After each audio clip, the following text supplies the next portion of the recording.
your lashes never sit right, lift at the corners or just look like falsies, you're probably doing what a lot of other people do. This technique flips everything you know about false lashes, and once you try it, you'll probably never reach for strips again. Out of the 2 styles I'm going to show you today, this is the one I keep going back to, so make sure you watch towards the end to see this set in action. I discovered this brand. They're called Dark Swan of Denmark. They look natural, all while still giving that sultry, feminine vibe to the eyes. And the reason I decided to try these eyelashes is because they come as a set of 3 on one ultra thin, invisible band. So instead of applying between 12 and 15 individual eyelashes, I can apply 4 or 5 of these and I get exactly the same effect. If you struggle with a strip lash where the corners lift up and they don't stick down and they poke you in the eye, these are going to be your new best friend. These go underneath your natural eyelashes, but you can also wear them on top. But if you want a very seamless finish where you don't see the lash band and they're easy to apply with an applicator like this, then this is the brand for you. So once you have your section clamped between your applicator, pop a little bit of glue on the top side of the eyelash, which may feel a little bit unusual because glue ordinarily goes on the bottom. Then you're going to place this underneath your top lashes. Normally looking straight ahead into a mirror or up into a mirror so you can expose the upper waterline will make it easier for you to access the base of your natural eyelashes. You'll notice that I liked to coat my natural lashes with a little bit of the glue from the eyelash first. That makes it easier when you pull upwards against your natural lashes. It tends to just hook on, and that makes the placement so much easier. You can then clamp your natural eyelashes to the false ones for a more secure adhesion. So it should look something like this, where it wings up at the outer corner slightly. And the beauty with these ones is not like a strip lash where the corners are going to stick up. Working in small sections means that this is going to follow the natural curvature of your eye without the lash band creating tension at the corners, which is why strip lashes tend to stick up or come away from the corners as the day goes on. This particular set, the Secret 03 Feather, come in short mixed, which are 8mm, 10mm and 12mm. And it also comes in a long mix, which is 10mm, 12mm and 14mm. I'm using the short mix and I'm starting with 12s. And as you can see, they're not super long. They're a little bit longer than my natural eyelashes, but they still look natural. And I've applied 3 of the 12mm so far. As you apply them, always look straight ahead and just see how they're sitting to make sure that the center eyelashes don't look too long compared to the outer edge. You want them to sort of follow your natural lash pattern. So here I'm going to apply 1 more set of 12mm just in the center. And when I look straight ahead, you'll see the balance is very nice. If, for instance, you have a slightly different eye shape, you might need to go down to a 10mm or even an 8mm as you get towards the inner corner of the eye. Your natural inner lashes do get slightly shorter as you get towards that inner corner, so you'll want to mimic that with your false eyelashes by going down to the slightly shorter size.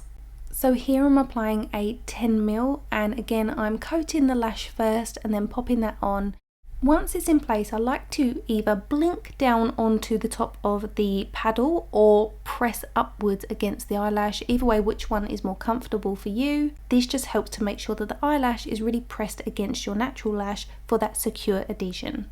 It's extremely lightweight, feels soft and fluffy and doesn't look over the top, but if you do want something that looks a little bit more flirtatious, then this could be the set for you. Obviously I'm not wearing any mascara on my lower eyelashes, you can do that for balance. I just really wanted to show you how these look on their own and I think they're stunning.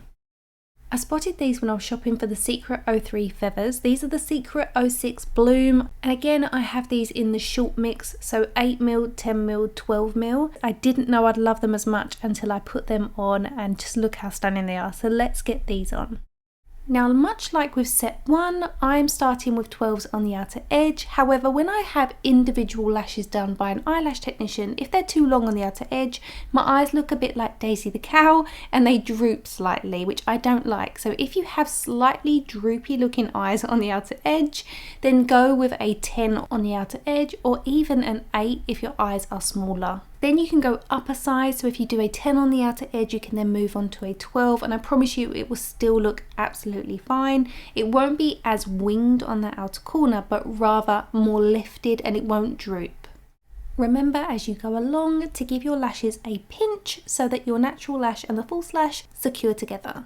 I have another little tip for you. When you are working on the opposite eye to your dominant hand, it can be a little bit more difficult to get that lash underneath at the right angle. So I recommend putting your hand above your head and coming down up and over your eye.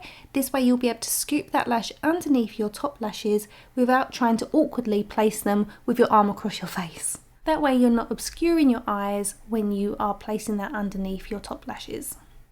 Another little tip is to allow that glue to dry for 15 seconds. You can also blow on it or use a fan, whatever works for you. Just allow that glue to go ever so slightly tacky and you'll find that the eyelash adheres much quicker and much easier.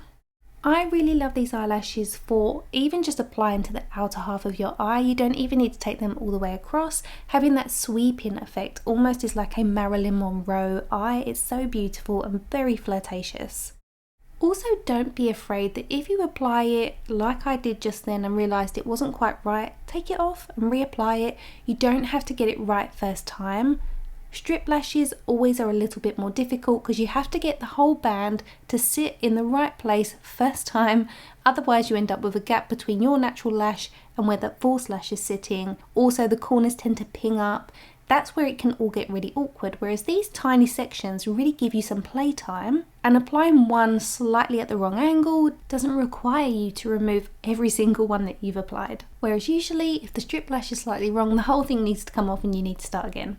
So this is the last section to go on. This one is a 10mm, the rest are 12mm, but again if your eyes are slightly smaller you can go for the 8mm and a mix of 10. You can also play with the shape of your eyes. If you want them to be a little bit more open you can go 8, 10, 12, 10, 10 and an 8. That's great if you want a more rounded eye. For this particular sweeping look that we're creating, I wouldn't go for something that's bigger in the centre. I'd want it to sort of be quite balanced all the way along. And that's how you get flawless eyelashes that sit perfectly across the eye. If you enjoyed these tips, please hit that subscribe button for more easy beauty hacks and drop me a comment below which style was your favourite.